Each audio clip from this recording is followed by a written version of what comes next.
வாழ்ந்த குடும்பம் எப்படி கெட்டுச்சு? ஆதியில் இருந்த அந்த உழைப்பு, ஆதியில் இருந்த அந்த விருப்பம், ஆதியில் இருந்த அந்த ஆர்வம், ஆதியில் இருந்த அந்த அறிவு, ஆதியில் இருந்த அந்த விழிப்புணர்வு அடுத்தடுத்த காலகட்டங்களில் வசதியான சூழ்நிலைகள் வந்துவிட்டதனால் காணாமல் போய்விட்டால் மீண்டும் சிரமமான சூழ்நிலைக்கு ரவுண்ட் அபவுட் த கிளாக் வந்து சேரும். இது நாம் தலைமுறைக்கு சொல்ல வேண்டாமா? நாம் கற்றுக் கொடுக்க வேண்டாமா? நான் யோசித்து பார்க்கிறேன், நான் பட்ட கஷ்டம் என் பிள்ளை படக்கூடாது. புத்தகம் எனக்கு சொல்லித் தருகிறது, உன் சூழலை கொஞ்சம் குழந்தைகளிடத்தில் வலுப்படுத்து. ரொம்ப இலகுவாலாம் அவங்கள வச்சிருக்காத. ஒரு 1/2 கிலோ வெயிட்டை தூக்கிட்டு ஒரு 2 மாடி ஏற சொல்லுங்களேன் உங்க பிள்ளைய. ஏறிடுச்சுன்னு வச்சுக்கங்க, நீங்கள் பாக்கியசாலிகள். ஏனென்றால் நீங்கள் முதிர முதிர உங்களை அந்த குழந்தை பார்த்துக் கொள்ளும். அது வெயிட்டை தூக்கிட கூடாது, நீங்க தூக்கிட்டு ஏறினீங்கன்னா நீங்கள் முதிர முதிர அந்த குழந்தையை நீங்கள் தான் பார்த்துக் கொள்ள வேண்டும். மிக மிக வலிமையான மனிதர்களை உருவாக்குவதற்கு சில சிரமமான சூழ்நிலைகளை கொடுத்து பழக வேண்டும் என்று சொல்கிறான் அந்த ஆப்பிரிக்க அறிஞன். புத்தகம் என்னை ஆதியினுடைய ரகசியத்திற்கு கொண்டு போய் நிறுத்துகிறது. நான் இப்படி சொல்கிறேன், நம்முடைய காலகட்டத்தில் நாம் எதிர்பார்த்திராத பல விஷயங்கள் நமக்கு இந்த காலகட்டத்தில் கிடைக்கின்றனவா? நான் இன்றைக்கு உங்களுக்கு 5 விதிகளை சொல்லித் தருகிறேன். சூட்சமமான விதி அது. நீங்க நினைக்கிறீங்களாப்பா இந்த பிரபஞ்சத்திற்கு ஒரு சக்தி இருக்குன்னு எத்தனை பேர் நம்புறீங்க? கடவுள் நம்பிக்கை இருக்கோ இல்லையோ எனக்கு தெரியல. அபிதா நினைச்சிருக்கலாம். குட்டி புக்கு தான், கவிதை தான், எழுதிட்டாங்க. ரொம்ப ஆழமா நினைச்சு. இன்னைக்கு நான் சொல்லட்டுமா, இந்த புத்தகத்தை விட சிறந்த புத்தகங்கள் இன்னும் வெளியிடப்படாமல், மேடை கிடைக்காமல் தவித்துக் கொண்டிருக்கின்றன வெளியில் வருவதற்கு. ஆனால் இந்த புத்தகம் இன்னைக்கு வெளியில வந்துருச்சு. என்ன காரணம் தெரியுமா? எழுதியவர்களின் என்ன பலம் இருக்கா நம்ம கிட்ட? இந்த முயற்சி இருக்கா? 6 நிமிஷம் பேசிட்டு 1 நிமிஷத்துல நான் பேசி முடிக்கிறேன்னு சொல்லிட்டு முடிக்கும் போதும் சொன்னாங்களே அவங்க. அதை தான் நான் பார்த்துட்டே இருந்தேன். எண்ணம் இருக்குல்ல, எண்ணம் இருக்குல்லைங்க. எடுத்த காரியத்தை முடிப்பேன். உன் 5 நிமிடம் என்பது என் வாழ்க்கையில் நான் அடுத்தடுத்த புத்தகங்கள் எழுதுவதற்கு எனக்கு வேண்டும் என்று அபிதா நினைத்தார், வந்தார், எடுத்தார். அடுத்த நிலையிலே அவர் இன்னும் சிறப்பான புத்தகங்களை எடுத்து முன்னால் வைப்பார். இந்த ஆற்றல் நம்மில் எத்தனை பேருக்கு இருக்கு? நான் இப்படி சொல்றேன், இந்த பிரபஞ்ச சக்தி இருக்கிறது ரொம்ப வீரியமானது, ரொம்ப வீரியமானது, சும்மா கிடையாது. புத்தகங்களை வாசிக்கின்ற பொழுது யார் எழுத்தாளர்ங்கிறீங்க நீங்க? எழுத்தாளர்களை இயற்கை தேர்ந்தெடுக்கிறது. இன்றைக்கு இந்த கூட்டத்திற்கு வந்துடவே முடியாதபடிக்கு எனக்கு பணி நெருக்கடி சூழல், வந்துடவே முடியாதபடிக்கு என்னுடைய ஷெட்யூல் கேட்டீங்கன்னா நீங்க என்னப்பா இப்படி அலையிறியப்பான்னு சொல்லுவீங்க. நேற்று சென்னை, அதற்கு முன்னால் கடலூர், அதற்கு முன்னால் மதுரை, அதற்கு முன்னால் திருவனந்தபுரம், அதற்கு முன்னால் பர்மா, எல்லாம் ஒரு வாரத்தில். இந்த வயதில் உங்கள் வீட்டு பெண்களை இந்த அளவிற்கு பயணம் செய்து இங்கே வந்து நின்று இப்படி ஓங்காரமா பேச சொல்லுங்க பாப்போம். நான் பேசுவது என் சக்தி நிலை இல்லை. நான் சொல்லட்டுமா யார் சக்தி நிலைன்னு? நீங்க நம்பினா நம்புங்க. என்னால் நின்று பேசிவிடவே முடியாது, ஓங்காரமாக ஒரு வார்த்தையும் வர முடியாது என்கின்ற சூழ்நிலை இருந்தாலும் இங்கே இந்த அவையில் யாரோ ஒருவர் தீவிரமாக யோசித்திருக்கிறீர்கள். பர்வீன் சுல்தானா வரணும், அவங்க பேசணும், அவங்க பேசுறத நான் உட்கார்ந்து கேட்கணும். முடிஞ்சது. பிரபஞ்சம் குறித்து கொண்டது. என்னை கொண்டு வந்து உங்கள் முன்னால் வீசி இருக்கு. இந்தா போ, பேசு போ. ஆற்றல் தானே நான் தருகிறேன், போ. புதிய புதிய செய்திகளை சொல். நான் ஒரு மிக முக்கியமான வார்த்தையை சொல்லுகிறேன், நான் படித்த புத்தகத்தில் இருந்து. சில புத்தகங்களுடைய தலைப்பை நடுங்க வைக்கோங்க. கெவின் மெக்கார்த்தி அப்படிங்கிற ஒருத்தன், அவன் எழுதினாங்க ஒரு புக்கு. எனக்கு தெரிஞ்சு இங்க இருக்கான்னு தெரியல, முடிஞ்ச ஆங்கில புத்தகம் அது, யாரேனும் மொழிபெயர்த்தால் நலம். அவன் எழுதுறாங்க, why good people always have the bad choices. ஏன் நல்லவர்கள் எப்பொழுதும் கெட்டதையே நாடுகிறார்கள். பெண்களுக்கு புரியுதா? ரொம்ப ஜெயிக்கிற பெண்களை பாருங்களேன், மோசமான கூட்டாளி வச்சிருப்பாங்க. புத்தி அப்படி இருக்கும், சூப்பரா இருக்குங்க. ஜெயலலிதா அம்மாவே நான் அதுல சேர்த்துக்குவேன். சூப்பருங்க. அவங்க யார் கூட இருந்தது? யாரை கூட வைத்திருக்க வேண்டும்? நல்லவர்கள், வெற்றியாளர்கள் யாருடன் இருக்க வேண்டும் என்று அந்த புத்தகம் சொல்கிறது. 18 எபிசோட் முடிஞ்சா கடந்துருங்க. 33 மாதங்கள் சிறையில் இருந்த ஒருவன் தான் செய்த குற்றத்திற்காக சிறையில் இருந்தான். அவன் எழுதுகிறான் முன்னுரையில், நான் இந்த சிறை தண்டனையை அனுபவித்தது நான் செய்த குற்றத்திற்காக. ஆனால் அந்த குற்றத்தை செய்யாமல் இருப்பதற்கான அத்தனை வாய்ப்புகளும் என்னிடத்தில் இருந்தன. ஆனால் நான் அதை தேர்ந்தெடுக்கவில்லை. இப்படி எழுதுறாங்க. அவன் எழுதுறதுல ரொம்ப எனக்கு பிடிச்சது என்ன தெரியுமா? Blind spot. புத்தகம் என்னை இழைத்துக் கொண்டு சென்று ஆதி சிந்தனையில் நிறுத்துகிறது. மனிதன் எதற்காக தோன்றினான்? அவன் நாகரீகமானவன், அவன் மொழி அறிந்தவன், அவன் கவிதை தெரிந்தவன், அவன் வார்த்தைகளை புரிந்து கொள்ளுகின்றவன். அந்த ஆதி மனிதன், மொழியை உருவாக்கிய ஆதி மனிதன், அவன் சொல்றான் அந்த வார்த்தையை. அப்படியே கடத்த முடிஞ்சா புரிஞ்சுக்கோங்க. பர்வீன் சுல்தானா வாய்ஸ் என்ன தெரியுமா? சில பேருக்கு இந்த கடுமை பிடிக்காது. ஆனா ஐயா நான் சொல்றேன், என்னுடைய வாய்ஸ் 2 தான். ஒன்னு அம்மா வாய்ஸ், ஒன்னு டீச்சர் வாய்ஸ். ரெண்டும் எதுக்குமே அடங்காது, எதுக்குமே பயப்படாது. அதுக்கு நோக்கம் என்னன்னா, தன் புள்ள நல்லா இருக்கணும், தான் ஸ்கூல் கிளாஸ்ல படிக்கிற பிள்ளைங்க நல்லபடியா பாஸ் பண்ணணும், அவ்வளவுதான். 2 நோக்கம் தான். வேற எந்த நோக்கமும் தாய்க்கும் டீச்சருக்கும் கிடையவே கிடையாது. அந்த நோக்கம் தான் என்னுடைய டோன். ஒரு பிளைண்ட் ஸ்பாட்டை சொல்றாங்க அவன். முடிஞ்சா இந்த விஷயத்தை கத்துக்கிட்டு போங்க. ஏன்னா உங்களுக்கு நான் ஏதேனும் ஒன்று தருகிறேன்னு வச்சுக்கோங்களேன், நான் கொஞ்சம் உணர்ச்சி வசப்படுறேன், நான் தர்றேன்னு வச்சுக்கோங்களேன், நீங்கள் வாழ்க்கையில் மறுபடியும் பெற்றுவிட முடியாத அந்த நேரத்தை எனக்காக கொடுத்துட்டு இருக்கிறீங்கல்ல. இங்க ஒரு 500 பேர் இருப்பீங்க, 700 பேர், 800 பேர் இருப்பீங்கன்னு வச்சுக்கோங்களேன். இந்த 800 பேருடைய அரை மணி நேரம் எவ்வளவுங்க? 400 மணி நேரங்க. 400 மணி நேரத்தை வாங்கி கொண்டு நான் பேசுகிறேன் என்றால், என் பேச்சினால் உங்களுடைய வாழ்க்கையில் ஏதோ ஒரு சில விஷயமாவது உள்ள போயிட்டு நீங்க வரணும்ல, அந்த பொறுப்பு வரணும்ல எனக்கு. இதுல இன்னொன்னு, நான் என் வாழ்க்கையில் மறுபடியும் பெற்றுவிட முடியாத அந்த மணித்துளிகளுக்கு தான் இப்பொழுது தந்து கொண்டிருக்கிறேன். அந்த கவனமும் எனக்கு உண்டு.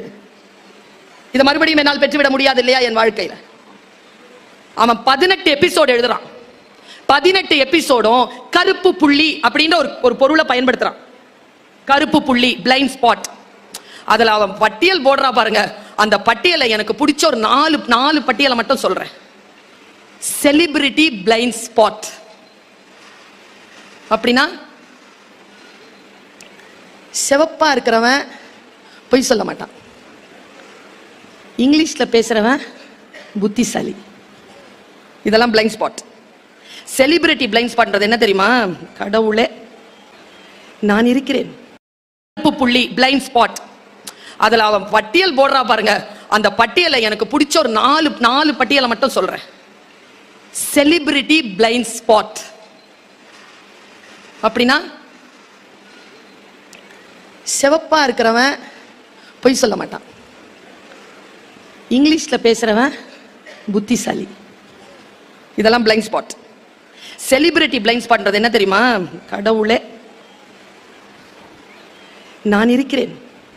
உங்கள் நகைகளை ஒரு நடிகை கை நிறைய தங்க நகை எடுத்து வச்சுக்கிட்டு ஏதோ வாங்க தான் சொல்லுதுன்னா, இங்கே அடகு வையுங்கள். ஏமா நீ இவ்வளோ நகையை வாங்குறதுக்கு நான் என் நகையை அங்க போய் அடகு வைக்கவா? நான் இருக்கிறேன், இங்கே உங்கள் வீட்டை அடகு வையுங்கள். இன்னொருத்தர் வந்து, அவர் என்ன இன்ஜினியரா? இந்த கம்பியை வாங்குங்கள், உங்கள் வீடு மிகச்சிறப்பாக கட்டப்படும். நீ என்ன இன்ஜினியரா? Celebrity blind spot. செலிபிரிட்டியா இருக்கிறவங்க ஏதாவது சொன்னாங்கன்னா அது உண்மைன்னு நம்புறது இருக்குல்ல, அந்த நம்பிக்கையிலிருந்து, அந்த பிளைண்ட் ஸ்பாட்டில் இருந்து என் தமிழக மக்களே வெளியேறுங்கள், வெளியேறுங்கள். யார் எதை சொன்னாலும், சினிமாவில் சொன்னா, காலேஜ் ஸ்டூடெண்ட்ஸ் இருக்கிறீங்களா? நல்லா கைத்துக்கு தம்பி, நீதான் இந்த எங்க சமூகத்தில் அடுத்த தலைவனாக வரக்கூடியவன் நீதான். நீ நல்ல உயர்த்து, நான் ஸ்டூடெண்ட்னு நல்லா உயர்த்து, ஒரு தப்பும் இல்லை. பல நேரங்களில் நாம் செய்யக்கூடிய மிகப்பெரிய பிழைகள் இந்த பிளைண்ட் ஸ்பாட்ல மாட்டிக்குது போய். ஐயோ காலேஜ் இப்படிதான் இருக்குமா? காலேஜ் டீச்சர்லாம் சினிமால யாருங்கிறீங்க? நயன்தாரா மேடம், சாய் பல்லவி மேடம், இவங்க தானே டீச்சரு. ரியல் லைஃப்ல யாரு டீச்சரு? இத நான் தான் டீச்சர் ரியல் லைஃப்ல. அது ரீல், இது ரியல். ரியல் நான் உண்மையாவே டீச்சர். எனக்கு தெரியும் 17-18 வயசு குழந்தைகளுடைய அறிவு ஏன் தடுமாறுகிறது. அதை தழும்பாமல் காப்பாற்றி அடுத்த தலைமுறைக்கு அவர்களை ஏற்றுவது என்பது ஒரு ஆசிரியருக்கு எவ்வளவு பெரிய கடமை என்பதனை உணர்ந்து நான் இங்கே பேசிக் கொண்டிருக்கிறேன். குழந்தைகளே, புத்தகத்தை வாசியுங்கள். வாசிக்கிற பழக்கம் இருந்தா நிதானம் வரும். எதையும் பார்த்து அப்படின்னு சொல்ல மாட்டார், புரிஞ்சுக்குவேன்.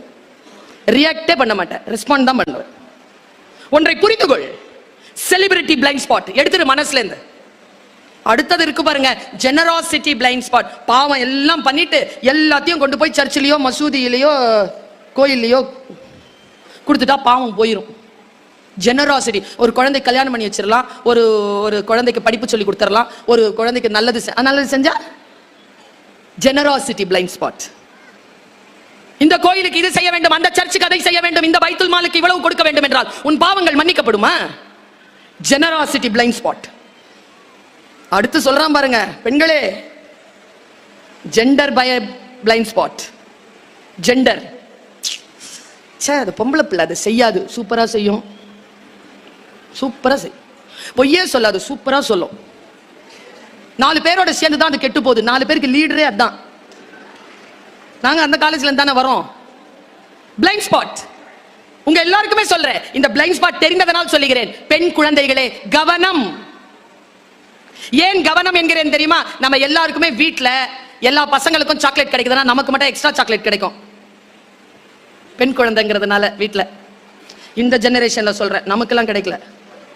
இந்த ஜெனரேஷன் குழந்தைகளுக்கு எக்ஸ்ட்ரா சாக்லேட் கிடைக்குது. இந்த பழக்கத்துல என்ன பண்ணுதுங்க, வெளியில போய் அதே எக்ஸ்ட்ரா சாக்லேட்டை எக்ஸ்பெக்ட் பண்ணுதுங்க.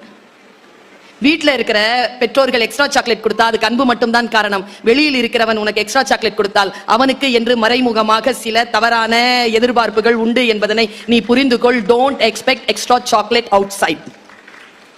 Blind spot. Gender blind spot. Biased blind spot. அவன் அடுக்குகிறான். நான் யோசிக்கிறேன், புத்தகங்கள் என்னை சீர்படுத்துகின்றன, என்னை வழிபடுத்துகின்றன. நான் சில விஷயங்களை சொல்லுகின்ற பொழுது நான் 5 விதிகளை உங்களுக்கு சொல்லுகிறேன் என்றேன். இன்றைக்கு நீங்கள் உங்கள் வீடுகளுக்கு செல்லும் பொழுது இந்த சகோதரி தந்த இந்த 5 விதிகளை மனதில் எடுத்துக்கொண்டு செல்லுங்கள். நான் வாசித்த புத்தகங்களிலேயே நான் நிரம்ப என்னை வழிபடுத்துகின்ற எதுவோ அதை நான் நெஞ்சிலே சுமந்து வந்து மக்களுக்கு தருகிறேன். யாரோ பேசியதை அப்படியே அடுத்தவர்களுக்கு பேசி கடப்பதல்ல என்னுடைய ஸ்டைல்.